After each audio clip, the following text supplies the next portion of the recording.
Welcome to Wayward Writers. I'm senior literary agent and author Heather Cashman. I'm author and writing coach Stephanie Bearce. And I'm author and writing coach Nicki Jacobsmeyer. Our mission is to nurture and enrich established writers throughout their publishing journeys. We welcome all genres, age groups, and publishing paths through video podcasts, online webinars, in-person retreats, and more. We're here to help you conquer your path.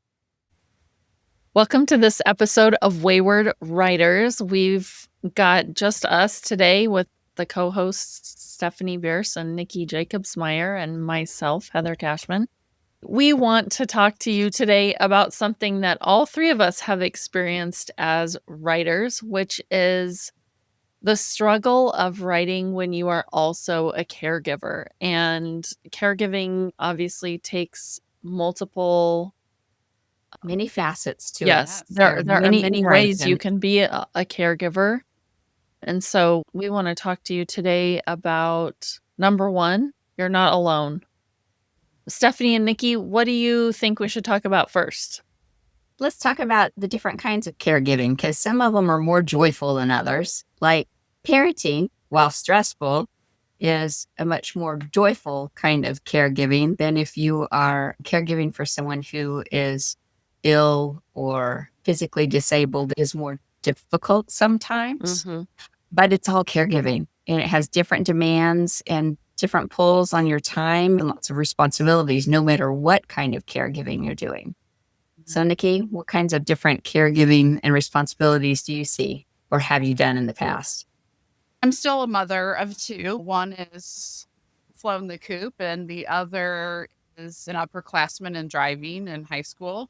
So when I started writing when they were younger, it was apparent, and I was a stay-at-home mom and very blessed to do that and get to write. But yeah, it had challenges. And now on the flip side, caregiving for a mother and mother-in-law that one is sick, and then elderly. How about you guys? Where are you in your stages? Just so people know that can relate to us in different ways, hopefully. Heather, tell us. I started writing when my kids were young. I was also a stay-at-home mom because I loved doing it, and it was absolutely wonderful. And I also was a homeschool mom for part of that time. Lots of caregiving. Lots of caregiving, lots of things we did. And I miss it.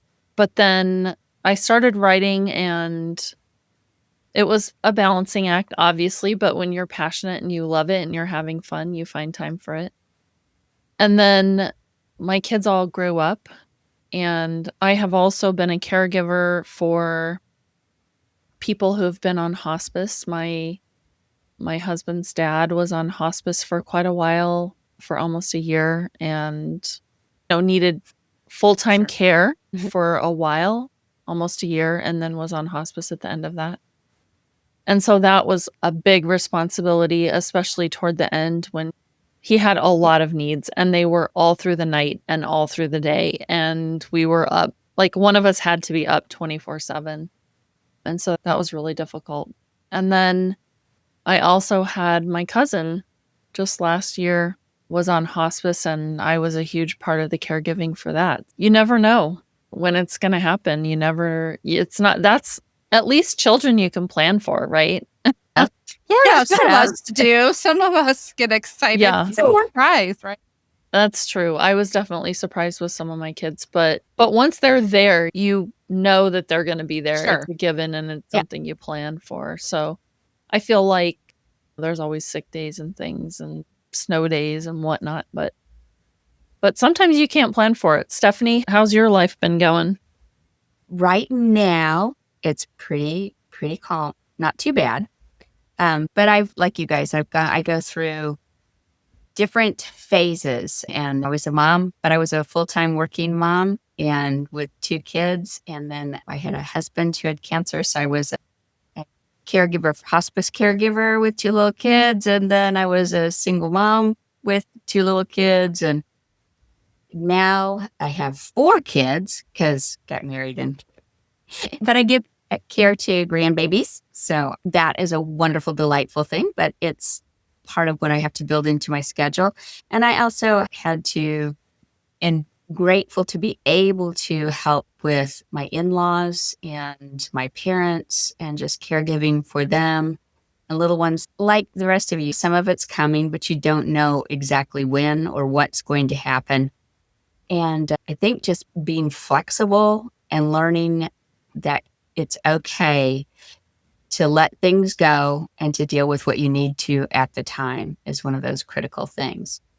But definitely, one of the things for me is through all the caregiving and through the different stages, it was important to me to keep writing, even if I wasn't writing for publishing, but I was writing for my own sanity, my own creativity, just feeling that there's still that part of me that's there, even with everything else that's going on. So to me, that's how do you keep that? And how do you plan and allow yourself to be able to have that little part of you that's so important to your life and to your creativity?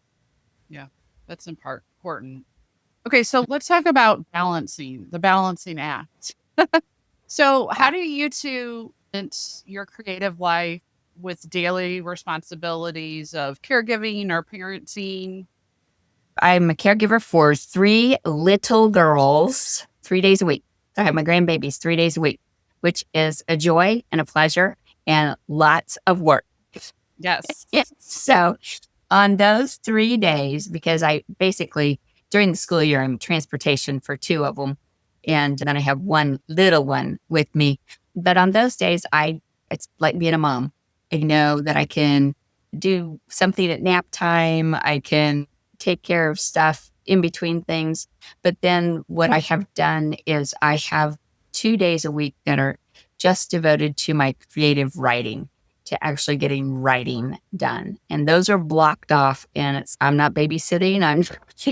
So I block that out and I really make sure that I guard those as much as possible. Doesn't always happen because sometimes there are library conferences and things that you end up having to go and do too. But I really try and block my time out for this is what I have to do for caregiving. This is what I have to do for writing. This is what I have to do for promotional. And so I have always been and still am very structured in my time. How That's about great. you, Nicki? What do you do?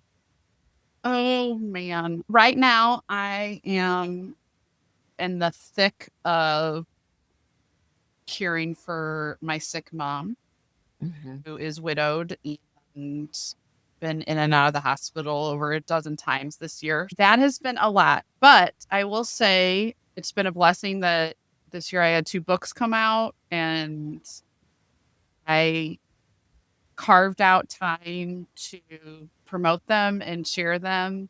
My physical writing hasn't been as much as I want, but I will tell you, I've got some great lists of things that happen in hospitals and medical ERs. Sometimes, right, like when you're experiencing life and you're not getting the chance to maybe write like words in sentence format, like you can still be working on your writing. It does not replace butt in the chair for sure.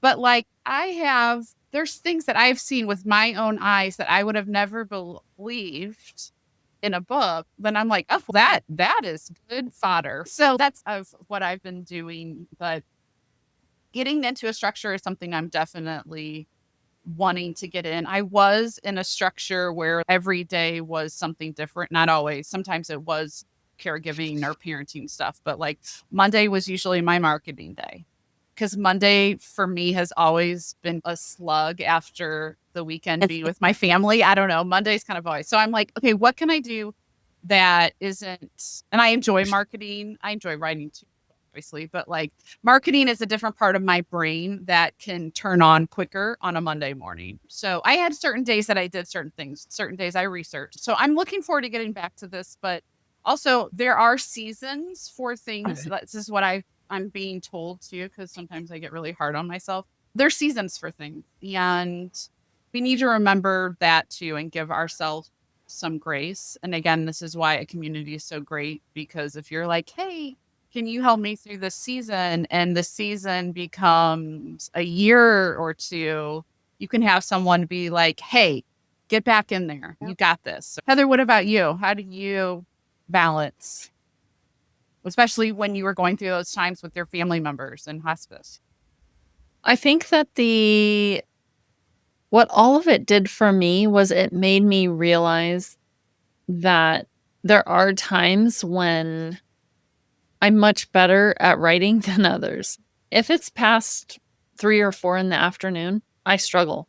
I struggle. It's not that I don't want to, it's just that I sit down and I feel usually what I do is I try, and then the next day, I'm like, "Oh, that was terrible. I must have been really exhausted because that's just not good, or it's just not working."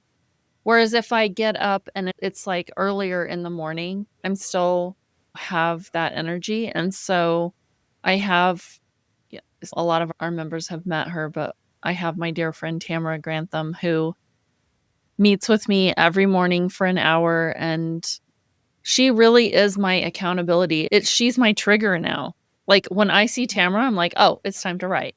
Yes. No, That's triggers great. are great either. And it's It not is. just people, like it could be anything like lighting a candle or, Yes. using a certain pen or shutting the door to a room, right? Like our Yeah. brain relies on those. That's awesome. And I think the other thing that I really learned over these experiences is that when you are a caregiver, there are unless you're doing it completely alone, which I know there are people who do that and I admire them so much. I do not know how they do it. But hopefully you're getting in some kind of home health or something to give you a break. And I think that's what I realized is that Patrick and I would just trade off. I would say, "Okay, this is my time that I'm gonna go outside. I would take my laptop and literally go sit in the car so that I was not in the physical proximity. If something happened, I wouldn't be, like, running to go solve it when my husband was already there to do that. And so I think a lot of it too for me is creating boundaries, which I have to have for myself, or I will just continue to give and give and give until there's nothing left of me.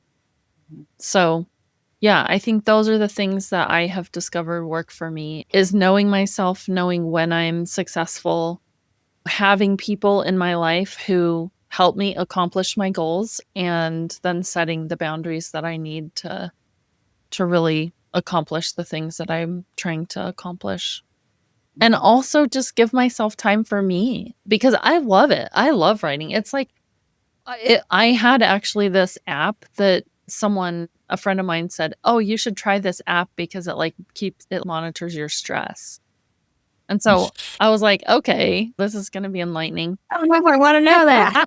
So What anyways, app might that be? I Yeah. wore my Apple Watch and it like monitored me for 5 days or something like that, and afterwards it gave me this report and it was like, "What do you do every single morning between" I can't remember what time it was, like 8 and 9 at the point. I don't know what time zone I was in. Anyways, it said, "What were you doing between this time? Because this is your stress recovery. Whatever you're doing right now, Right. this is your stress recovery." And it was inevitably when I was writing. Nice. I love that. That's Love that. so interesting to learn that, though. Yeah, I thought it You was mean you really feel it, but interesting. actually What it app is. was this? I want to try it. I think they've changed it now. Okay. It doesn't give you 5 days, but it's called Tori, and I don't know how accurate it is. Some people say it's super accurate, and other people are like, "I don't think this is accurate." Okay. But That's for me interesting. personally, I could feel that Yeah. time was my stress recovery, and I think that's why I love it so much. When I look back at the best years of my life, they're when I was able to write 3 or 4 hours a day. So if that is so writing for all of us, most authors and writers is so important. How do we make that space physically and mentally? You were talking about that you had to go out to your car Sometimes, yeah. and get away. So what do you do? Sometimes, let's be realistic, you can't get away because you're Yeah. up to bat and you're the primary right now. But what can you do? One of the things I think of is, like you're saying, ask for help. But boy, that's Yeah. to find it. And I think, no. remember as a parent with my kids at home and, if I had a deadline or something, sometimes it would be like, okay, for this hour, you guys are going to do this, right? And have something fun planned at the house in one room or whatever. And mom's going to do this. And then afterwards, this is going to be the reward. And sometimes that works. Sometimes it was a clown show, right? Yeah. But I will say that I think in order to try to find time to do the things you love, you also need to, when you're in those moments where your time is super sacred, time is always sacred, right? But when you're caregiving or a parent or I've had to do this several times and like look at your life and write down all the lights you have and look at what no longer serves you anymore. Because what might have served you even last month might not anymore. And I think when I've done those things, I've seen, okay, this is really important to me. This is a non-negotiable. Family time's a non-negotiable. My spiritual life, non-negotiable. But like you start to see, yeah, I enjoy going to this club, but if I only get kernel of time, what do I want to be doing? That maybe that's just needs to be put on pause, and that's okay. But it gives you this like autonomy and like permission to let go of things that no longer you. Good thing to just make that assessment maybe once a year, no matter what is Absolutely. serving you, because I it think it changes. is. Life changes, and you have to does. flex and move with it too. Yeah. How about you, Like, Stephanie? How do you make what- space? Like I said, I usually carve out time, and I'm mean, and I'm like, nobody bother me now. I'm just mean. Because I have found that if you don't voice it and you don't say it, my family is not mean. They are kind and loving, and they want to give me what I need. But if I don't voice it and I don't say it, they don't have any idea. You know? Right. My husband is great. He's like, you need to just tell me what you need. And I think that's one of those things. I don't know whether it's I'm a woman or I just feel like I'm very independent, or it's like I don't need anything. It's like, no, I have to really admit, it's like, Daryl, I need 2 hours now, and don't let anybody knock on that door. And he'll do it. And I'm really blessed with that. But I think that is what you have to do, is you have to actually say it to the people around you. Now, if you're caregiving and they're little ones and you don't have anyone, boy, a Mother's Day out program or something, just to give yourself a break, because you need to have it. I do But I think really- that's valid. Like there are other moms out there who also Yes. need time. And if you take their kids, they take your kids. Yes. There are things out there you can do that are low or no cost that Yes. you can other out with. Exactly. And just trading care time or Yep. just talking to your family and saying, I need this. If you want me to not kill you all and you still want supper, it's going to have to happen. Yeah. But I think for many years, I think I didn't voice that. And it wasn't fair to the people around me because I was grumpy, and it wasn't fair to myself. So I think not being afraid to just say, I need this. And how can we work it out, and just then figure out how to do the best. You're not going to get everything you want, but neither are they. So yeah, you've got to protect your writing time as much as you can. Yeah, you do. Sacred. Yeah. What about you, Heather? What do you do besides climbing the car? Which is a good one. I have love done that. that too. Run away. If you can Run run away. away, run away. For sure. No, one thing I have noticed is that I'm the kind of person that, like, if my kids are around me, like, I have to plan. I guess that's my biggest thing. I am a planner. And for instance, when I was homeschooling, I would plan my kids' days and I would plan their lessons, and they would be doing their lessons. I would be writing. I was working alongside them. I was writing and I was enjoying it.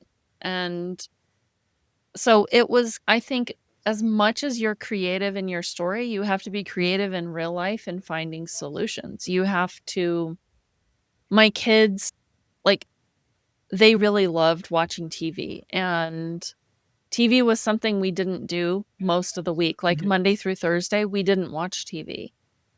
And sometimes I remember getting just so busy and so crazy with life.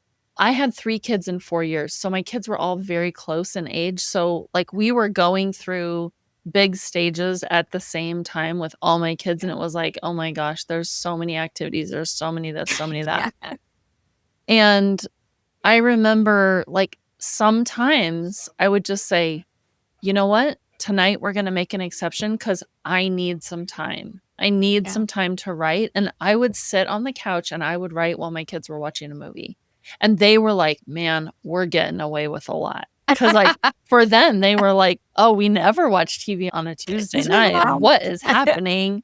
Everyone wins. I think just I would sit outside with my kids while they were in the pool and I would sit and write, or I don't know. I think it doesn't have to be hard and it doesn't have to be crazy, and your kids don't have to go without what they need either. Mhm. I taught my kids to do their own laundry when they were very little. Like, they were doing laundry with me from the time they were 6, 7, 8 years old. They started doing their own laundry. Why shouldn't they? Independence is good. Yeah, and now my kids are all super independent and I'm proud of them, but I think that that's another thing is, like, just really assess, like, what are some ways that you could talk to your kids? Maybe they have ideas too. Right. Oh, Yeah, sorry. I was going to ask you guys a question because Okay. I need help with something, and people out there have probably felt this, and you guys have too. But so, as I'm in the thick of caregiving and ill mom, and we're in the hospital, which is almost an hour one way I live, and stuff like that, and the burnout of the bandwidth, right? There's all Yeah. these, I have ideas and there's things I want to write, and I'm going and taking care of her. And then when I come home, like, I have some time in the evening before I go to bed, and I will sit down and try to write. And like my creative bandwidth, that moment that I have the time is gone. What have you guys done in the past? Do you have any suggestions? I mean, a lot of I times think- I'm like, okay, this is where I am right now, and I just have to let that go. I think that is what you have to do. I think taking the pressure off of ourselves is something that we really need to do. I know it used to be, I would get worried that it's like, I'm going to have to stop running right now, and I can't do it and never going to write again. It's all, my creativity is going to be gone. That doesn't happen. I understand that there are rare cases where people like, they just totally burn out. But for most of us, if you're a creative person and the stories are there, the longing is there, and as long as that's there, it will return after the season you're in. And maybe sometimes it's just to relax and to let yourself go and know, I am going to get back to it. Find that accountability partner that's going to say, making you get back to it. But letting go sometimes, I think, is the best thing that we can do. Yeah. And not pressuring ourselves and making ourselves insane. Because there's a point at which is just so much. I agree with that. And I also think that if you really don't want to let go, there are things you can do. Yes. For instance, to me, there's so much wrapped into the writing process, right? There are observations you can make and jot down notes about. Like you were saying, in the hospital, you have all these experiences that you now have as fodder for your writing. And characters. Those are valid. Yes, like those observations, those living life, those getting out there, like those are all things that you're taking in as a writer, and that's contributing to your writing life. I also think that you can, I have done this before when the only time I had was when I was driving. I would turn on I think I've mentioned this before in the podcast. I would turn on my text to speech on my phone and I would talk out my scenes. And were they terrible? Yes, they were. But it gave me something then at night when I was tired. I'm much better at editing when I'm tired than writing free to the blank page, right? So having those words that I could then go back, and even if it's all I'm doing is adding quotations and punctuation, it's something I can be doing to move forward. The other thing I think that's really important to remember is that reading is really important. Even if all you're doing is spending some time every day reading while you're driving or reading a book, or if, you have a little time at night to read. And I'm just going to say it too. I think that any kind of story, I think sometimes watching a movie or watching TV, in your mind, you're still getting that, you're analyzing story, you're getting story into your life, and that is going to benefit your writing. And listening to podcasts. Yeah. Good point. I just think that ideas. Give yourself like the benefit of realizing that there are many ways to work on story, and you haven't abandoned all of them. No, you just are where you are right now. But yeah, I think those are good ideas. Besides that, sitting down with a really good movie can be a great way to learn about plot development and Yes. character and dialogue and all sorts of things. That's So, how I started getting interested in mystery. I had never read mysteries at all, and then my daughter was like, "Oh, I love Agatha Christie," and I was like, "What?" And I've started reading Agatha Christie, and I can't put them down, and I just love them so much, and I started watching mystery movies because I was like, "Do you like this?" And then, of course, I was like, "Oh, this is awesome." Yeah. Those are good suggestions. Thanks, ladies. Yeah. I know sometimes I'm just gonna be honest. There were times when I was caregiving and, when you're caregiving, especially someone on hospice, you're not just caregiving to the person on hospice. Right. You're caregiving to everyone in the family, and also the family is caregiving to you too. So how has your perspective on family and resilience and aging and all of that kind of stuff, how has that changed for you? And has it changed your writing at all? Has it shown up in your writing? that's a really good question. I think it shows up in my writing in that I'm still writing, quite honestly. A lot of points at which, oh my gosh. Yeah, it would have Can I been get back? Understandable if you stopped. Yeah, But you did. but that's what I have learned really throughout all of it, that if it's something that really is your heart, it's like people ask, when did you want to write? I've always wanted to write. So I can't remember not wanting to write. From the time I could read, I wanted to write. And so I feel like for me, it's a God calling, and that doesn't go away, even through the times. And so I don't know that it actually shows up. I'm not sure that I write that much about those tough times, but I feel tougher to be able to write, to continue writing, and to know that it is important to me. It doesn't matter. And we've talked about this. It doesn't matter. I would love to keep getting more books published, but it doesn't matter. I will keep writing no matter what. And I think that's one thing that I have learned. What about you, Nicki? Yeah. I was thinking about the journey. For instance, I didn't start writing for publication till my youngest went to kindergarten and he was in school all day. And I recently, last year, my eldest left for the Navy, and it had shifted my perspective of time and how sometimes I'm guilty of comparing my career to someone else. I'm like, you know what? And again, we shouldn't compare ourselves to other people. It's natural. I get it though. But we're in different life stages. And it made me realize, I know it's a cliche, but most cliches are true. Like how fast it goes. Like my nephews are young. They're in first and third grade. And so my sister and I kind of balance each other out. We always have, because when I was running around crazy with my kids, she didn't have children. And now I'm becoming an empty nester and like she's in the thick of it. But I guess it changed my perspective in that, like for my youngest, I have a year and a half with him. And then he leaves home. Yep. And I want him to leave home, right? Like I'm excited for him for his next chapter. But some of the goals I have and stuff like that's just not for right now. And I didn't always have that perspective because you get in the momentum and sometimes what feels like the rat race or whatever. And I can't stop because then I'll miss XYZ. And the thing is, like, publishing's always in a hurry and never in a hurry and takes all the time. And it is what it is. But like you said, like I want to keep writing. But my perspective of, especially with my children, has changed since one's out the door. So for all of you that are in the thick of parenting, I know you want to slap me when I say enjoy it while you can, because there'll be many years that you don't have it. But yeah, I try to remind myself that there are seasons for things. But I don't think like Stephanie, I don't think I've really written about so much what's occurred, except for my postpartum depression. That was a life-changing event that I have written about, and one day we'll maybe get that published. But it's more of a perspective thing for me. How about you, Heather? It's interesting because writing really changed for me. When I first started writing, I did it because it was just so fun.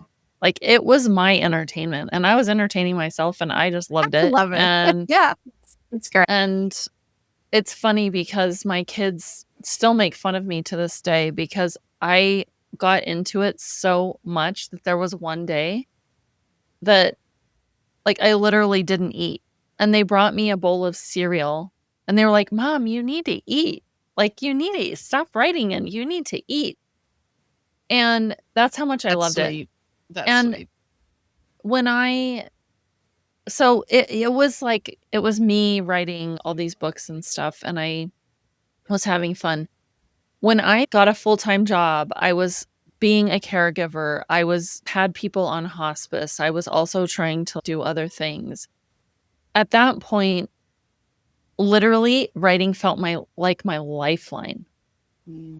I literally felt like I was gonna go insane if I didn't get my writing time, and I think it has become this grounding force in my life that is just a way for me to escape, a way for me to process my emotions, a way for me to have that creative outlet that I feel like I really need. It has definitely changed for me in the sense that I guess what's changed is my why, is Mhm. the why I write. I still write. I don't write as much as I used to when my kids were young, but I still do it and I have to do it. And when I don't do it, I definitely feel it. My life gets way more stressful. So, anyway. Yeah. So when you are caregiving, you get burnout from caregiving, even though you don't want to. What do you do to help with that burnout, not just on the caregiving, but the burnout on your writing, your creativity? Do you have any tips for someone who's in the thick of things and not feeling like they can write? We all said that it has changed us and we need it. What are some tips for somebody who might be having some burnout issues? Just can't find the creativity. I got these dice. You can get them at Target or whatever. And there's 6 dice and they have different pictures on them. And you roll the dice. And for a while when I couldn't write, I wanted to keep it felt like a lifeline and I wanted to keep that muscle going. I would just do that once a day. Like I would throw the dice and those 6 things need to be in a little story, like a paragraph. It doesn't have or whatever. Yeah. Or there's so many places that have or you can get prompt books. Just something that made me feel creative, even if it was for 5 minutes. That's something I would do. Do you guys ever find that doing something else creative Yes. will bring you back to to the writing creativity? Because that's what I have found. It's like I love to sew and I like to paint and I like to do other stuff. And sometimes when I can't find my creativity in my writing muscle, I can flip to something else that's creative and then it'll get me back there. So that's one thing I do. And I wonder if that's true for you guys. You ever find that there's trying something different kind of creativity, cooking, baking, whatever? Yeah, it's true for me. I really enjoy cooking, but I also just really enjoy being in nature, like going on walks, just being outside, making sure that I'm also just living, taking care of those basic needs that sometimes I think we don't do when we're trying to do all of those things and be successful at 1,000 things. It's really difficult, and there is only so much of you. And I have to say, sometimes too, one thing I learned when I was going through with my husband's dad on hospice, and it was so crazy.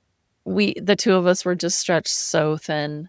And, there were times when I was like, you know what, today I just can't.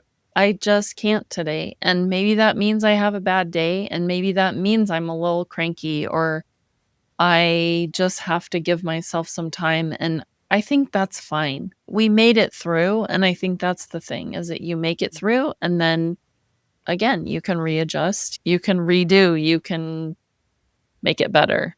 Mhm. Yeah. I think those are both important. I do both. And I like going to museums when I feel burnt out, like an art Mm, or history or science wow. museum or someplace if I've never been, be in the moment. And sometimes things just start to ignite. And if not, you've had an awesome day at the museum. It's a win-win. Yeah. That's a Yeah. really good idea. Yeah, I Yeah. love that That's a idea. great one. Do you ever feel guilt, creative, parental, or caregiver guilt, and how do you navigate that? I live on guilt. Are you kidding? Me too. I'm not sure that's something I can actually speak to because I live on guilt. I wish I didn't, but I do. yeah. Well, I'll speak to that. Okay. Yeah, well, So let's talk that. I do. I mean, sometimes I feel on guilt, but let me say this. I think after part of my postpartum depression was the circumstances happening, like with my dad passing from brain cancer and moving, and obviously like chemically and hormones and stuff like that. But part of it was we were all in the midst of this turmoil in life with this change. And I never asked for help. And I never was like, hey, I need some time. And after recovering from the postpartum depression and taking the time to think about it, I was like, I let it brew and brew until it combusted me, right? And not that I don't suffer from guilt sometimes, but I have less guilt now because I know what happens if I don't ask for help. And if I don't say, I need time for me, and maybe that's not even writing, just in life, right? Whatever.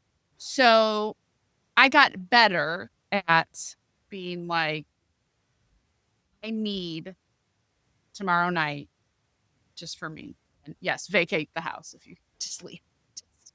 But so I started feeling less guilt about that with my kids. Now I'm feeling more guilt with my mom because I'm the child. But I try to remind myself it's still the same concept, right? It's still everyone needs their time. And when you see your loved ones and you see them starting to like spiral and you're like, hey, go take a night, go for a walk, go whatever, because you see it. So I think I still have some, but I will never forget what not asking for the time was like. So ask for the time, whether it's from a partner or a family member or a friend or a neighbor, because some people don't know, they're not mind readers. Some people are really good at that, picking that up. But most of us need someone to say something, no matter what your caregiving situation might be, whether it's happy or not. Sometimes you just need a minute to care for yourself. And it's like the airplane. Put your oxygen mask on yourself before you put it on anyone else. And there's a reason for that, right? We cannot help other people if we're not helping and taking care of ourselves. So, in asking for that, what kind of support made a difference for you, Nicki? What's made a difference for you when you're caregiving? Time, like having some time carved out. And usually it has to be planned and maybe way in advance, and sharing with my sister or another family member. So it has to be intentional sometimes too. And even when it's planned, sometimes that goes out the window. Life happens. I know for me, one thing that helps a lot is when I can create a win-win situation. So I'm like caregiving along with my husband, and I know he needs time just as much as I need time. So you work that out, right? When you're caregiving with a sibling or a husband, or like you, Stephanie, are caregiving along with your children for your grandchildren, right? These are things like you can create these win-win scenarios where it is good for you, but it's also good for the other person. And I think that's for me, like going back to the guilt, right? If I'm taking, then I feel guilty all the time, right? But if I can create these scenarios where I know they're getting something and I'm getting something, then, it's everyone wins. Yeah. And Absolutely. And I think going back to that, like win-win and communicating, sometimes we have to communicate with the person we're caregiving if that's possible, if they're in a place in their life or state of mind, because they might not know either. And communicating, I need you to be okay with such and such people coming to do XYZ for you so I can go do this. And sometimes it's just a communication thing because you might feel Under the best guilty. circumstances, you'll be able to do that. Yeah, Sometimes it's not. Yeah. sometimes it's not. The communication's not there, unfortunately, Yes. to be just because of the state of the person. And they want just you. Yeah, that's very true. Or they're not, cognizant of it. Yes. But yeah, it's lots. It's hard to explain it to a 2-year-old. And they don't care, even if they They understand. don't care. No, they don't care. If we're having attachment issues and mommy needs to be gone, mommy still needs to be gone. Exactly. Can I please use the restroom? Can I have 2 Exactly. minutes? Just Exactly. 2. And that's real. It is so real when you have little ones. They're wonderful and Yes. they're fast, but it's real. Right. In the moment, you definitely want a break, right? Yes, for Yeah. sure. Yeah. For sure. We promise grandma will not hurt you. We're leaving you with her. You'll be fine. You'll be fine. Oh, Yeah. All right. So you guys are more in the thick of it right now for everything that's going on. So what advice would you give to other caregivers or parents who dream of writing but feel like there's no time or energy left for that? What do you think, Nikki? there will be. Yeah. There is or there will be. Yep. And even just if you can just journal, even if it's just a sentence or something, or for your every day, like it can be really healing too. I think there is that point at which there's no time or no energy, and it's real. And I think you have to be able to accept that it's not your imagination. Don't feel guilty about it. Just accept that this is not the time, and it will come back. You will be able to. They are going to leave the house at some point in time, and then they come back, and then but also just enjoy what you can of where you are. If you've got little ones at home, enjoy that because it does go fast. If you're caring for a dear one who's on hospice, enjoy the moment that you have with them and don't regret it. It's the most important job that you're doing right then and there. That would be just try and embrace where you are and then carve out those small spaces. You'll be able to come back to it. What about, one of the things I think gets forced to define as we're always, as writers, success seems to be, I got a book finished or I sold a story or something. Our success has to look different when we're in the throes of really caregiving. How do you guys, when you're in the midst of really heavy caregiving, how do you define your success then? Everything that you can do or that you can manage to do is such a win for me. That's how I feel when I'm in those kind of situations. It just feels like any little thing that I can do is a win, and it makes Maybe me lower happy. our expectations. Yeah, I think expectations are a big. Obviously, that's a huge reason that we get disappointed is because we build it up and I think one of the things that I tend to do the most is I tend to force upon myself that I can accomplish more than a day than is really realistic. Oh, yes. And I think that's a trap that we fall into that is actually really damaging to us because what we're doing is setting ourselves up for failure, and we can never feel a win if we're always doing that. And that's not fair. You're not being fair to yourself by doing those things. So I think going back to what Nicki said in the beginning, prioritize. Like, that this is your priority and this is what you have to do. And you have to find the things in your life that aren't serving you. And sometimes the things in your life that aren't serving you are your own attitude and your own way of thinking. And you need to stop thinking that way. So defining success is always important. But I think you need to, when you're caregiving, realize that what you're doing is very important. It's very important. And I think we just need to set out some expectations that are realistic. And when we accomplish those things, then count it as a win, a true win. Like really, truly feel it. Let yourself feel it. Yeah, I think that's great advice for any time to really modify what we consider as success. Absolutely. So how about if we just one last piece of advice for anyone? Be kind to yourself. That's a good one. I like that. What about you, Nicki? One last piece of advice. But Take yeah, it moment by moment and try to Mhm. enjoy the moment that you're in. Yeah. Yeah.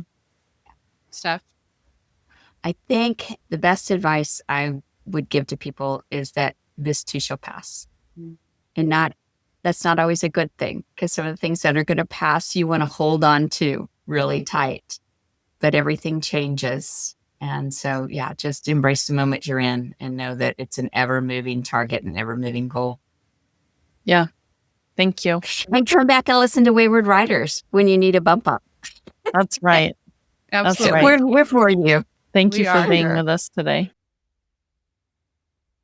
Thank you for joining us on this episode of Wayward Writers. Let's connect. Find us at waywardwriters.com, X, Instagram, YouTube, and Facebook. See you next time. Conquer your path.